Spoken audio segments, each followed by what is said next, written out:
Welcome back to our course on conflict of interest for professionals. In this module, we will discuss the types of interests that may come into conflict.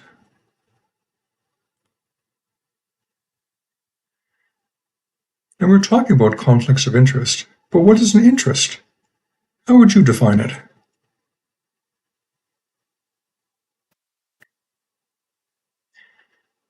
The definition I like is that an interest is a feeling that accompanies or causes special attention to be paid to something or someone. When discussed in terms of conflict of interest, the special attention results, or could be perceived to result, in a benefit or personal gain to you. So interest is a pretty fluffy concept.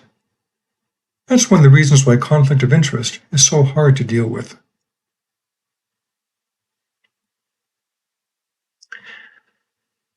Now, if we're talking about interest resulting in personal gain, how would you define personal gain?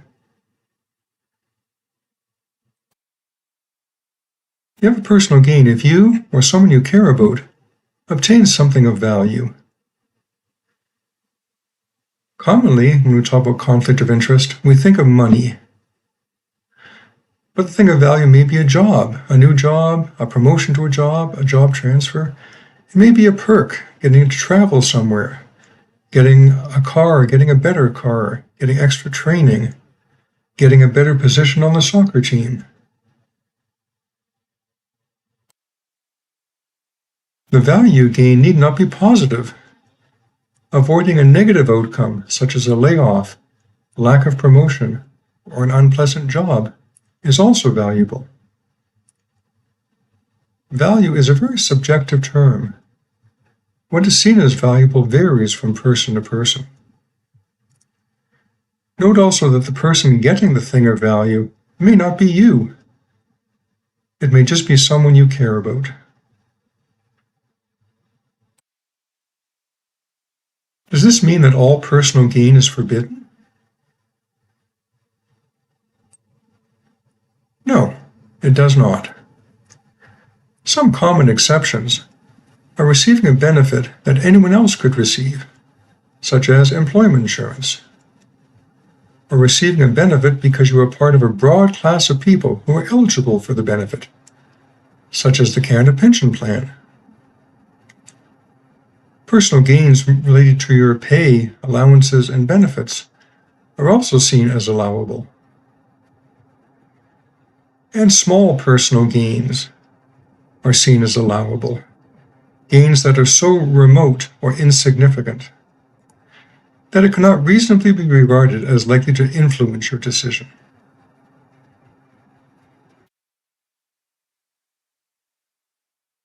Basically, it is usually seen as okay if you have the same opportunities for personal gain as everyone else has.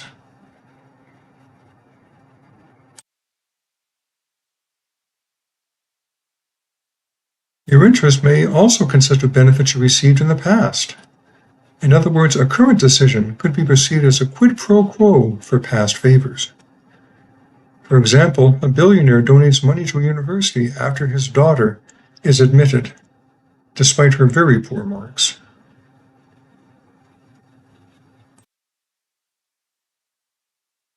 Many conflict of interest issues involve the persons close to you, a group we call related persons. An example is the benefit of the billionaire's daughter being admitted. So who is related to you? Who are your relatives? Here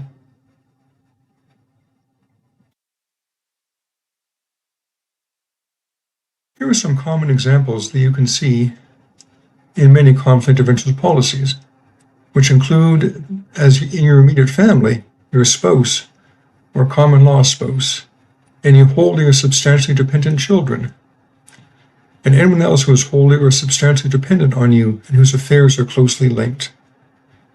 And a classic example here being an aging parent.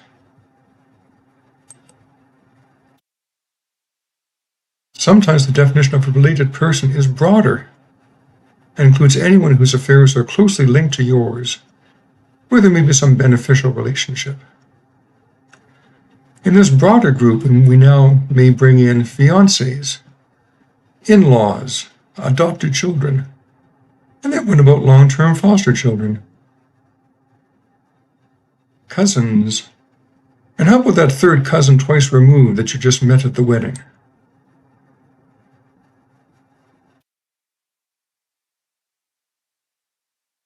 Should we include close personal friends and business associates?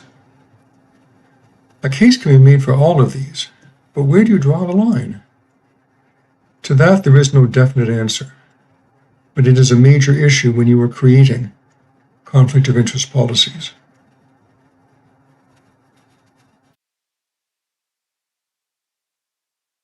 When is an interest important in terms of conflict of interest? Well, Justice Canada created a list of potential interests that may give rise to conflict of interest. On the left, you can see we have owning significant assets, receiving gifts, hospitality, other benefits, organizing fundraising activities, and solicitation, owning or operating a business, paid outside employment. On the right-hand side, you have participation activities, speaking at a conference, offering legal services outside the federal government, volunteering, participating on a board, political activities, teaching, publishing, various other educational activities. Looking at the list, do you see any commonalities or themes on each side? Well, one could say the left side involves money a lot. And while the right-hand side still has an aspect of money, it is less pronounced. The right-hand side seems to be more, I support something. That being said, they give examples of two different types of interest that may give rise to a conflict of interest.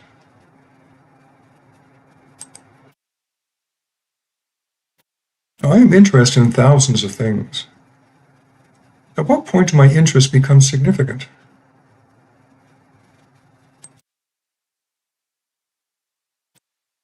Originally, conflict of interest issues were limited to financial matters. You made yourself rich by acting improperly. The term commonly used for such matters is pecuniary, which means consisting of or measured in money. However, we'll try to use the more common term financial.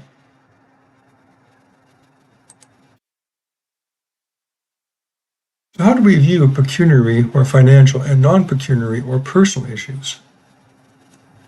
In the courts in Canada and places where British common law is observed, if you have a financial interest beyond that of an ordinary citizen, you are presumed to be in a conflict of interest. But if your interest is personal, that is not involving money, the court tries to determine whether the interest is substantial and whether there is a reasonable possibility that you have a conflict of interest.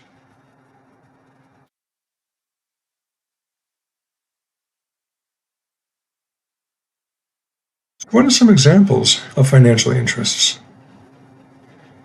Well, you may have shares in a family business which bids for a contract with your agency. Your spouse may own a company in which you have no direct interest, but which bids for a contract with your agency. Or you own property adjacent to a block of land, which is the subject of an application to your agency for redevelopment. Or your spouse is an applicant for a job with your agency.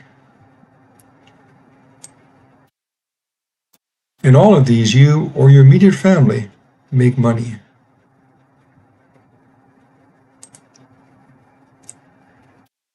Now let's consider an example.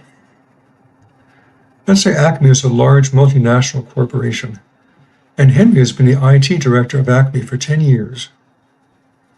Last year, Acme hired XYZ Incorporated to manage their entire IT system for the next 30 years. Henry then announced he is leaving Acme and accepting a post as senior advisor at XYZ Incorporated. The post has few defined responsibilities and is higher paying. What are your thoughts? Was Henry in a conflict of interest position before leaving Acme?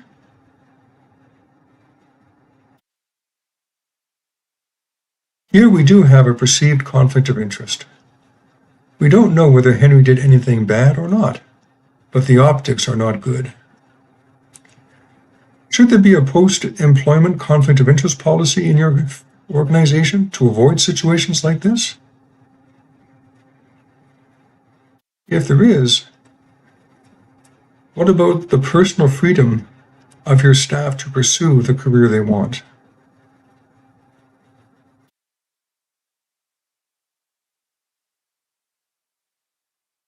Now, not all interests are created equal. Some are more equal than others. But how can you tell? For example, Transport Canada regulates the Canadian car market. Let's say a secretary in Transport Canada owns 3 shares of General Motors, a financial interest. Does she have a conflict of interest?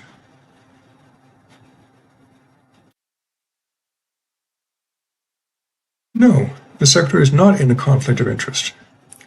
To have a conflict of interest, you must be in a position to influence a decision and have a significant interest. The secretary has neither. In order to balance with the right of privacy, conflict of interest policies should only address significant interests. So what is significant?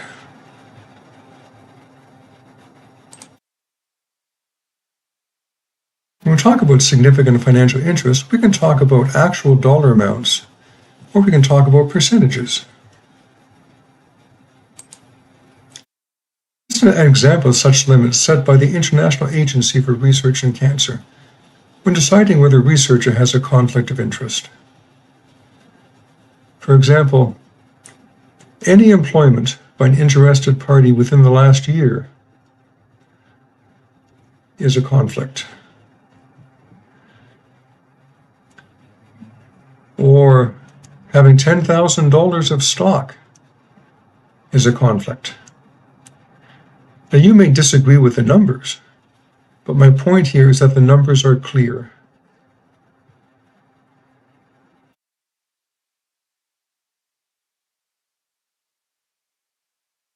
Most groups, though, use terms like significant with no actual definition. This makes maintaining consistency and predictability very challenging.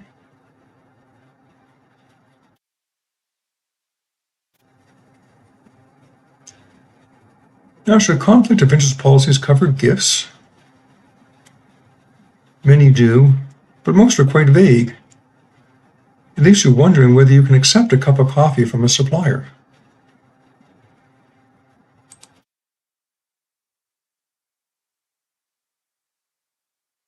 Now, Justice Canada adds some clarity in its conflict of interest guidelines by saying public servants are not to accept any gifts, hospitality, or other benefits that may have a real, apparent, or potential influence on their objectivity in carrying out their official duties and responsibilities, or that may place them under obligation to the donor.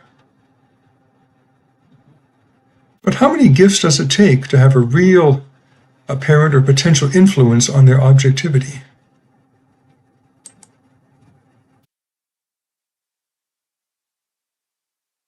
Justice Canada does list some circumstances where gifts are allowed. What should be on that list? When would you say gifts are allowed? According to Justice Canada, gifts are allowed if they are infrequent, of minimal value, within the normal standards of courtesy or protocol, arise out of activities or events related to official duties, and do not compromise or appear to compromise the integrity of the public servant. Now, you may have a different list of when gifts are acceptable or not, but the issue here is clarity and consistency.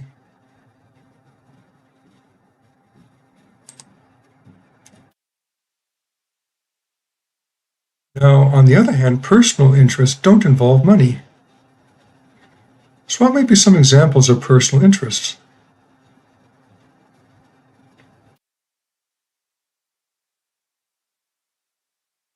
Some personal interests are your child's group submits a grant application to your agency, or one of your regular fishing buddies submits a tender with your agency, or you are the president of a local amateur operatic society which seeks sponsorship from your agency, or you are active in a voluntary organization, and in your spare time you draw up plans for an extension to its premises when those plans require approval with your agency. These are all personal, non-financial interests. Your participant guide also has a longer list of potential personal interests.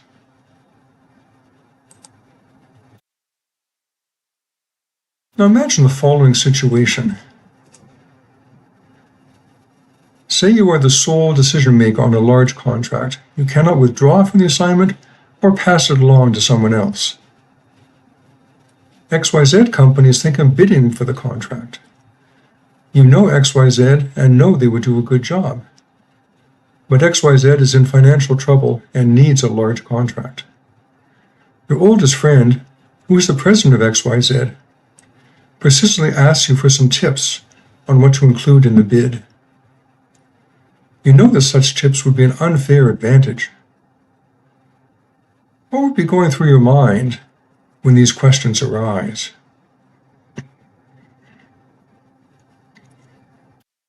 So as we think about this and think about the pressures, the conflicts of a long-term friendship versus the interests of the company, you can think of the psychological pressure you may experience trying to balance the needs of your friends with your duty to the organization.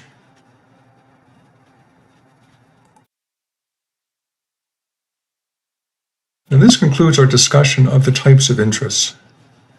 I invite you now to move on to Module 5, where we will discuss conflict of interest principles.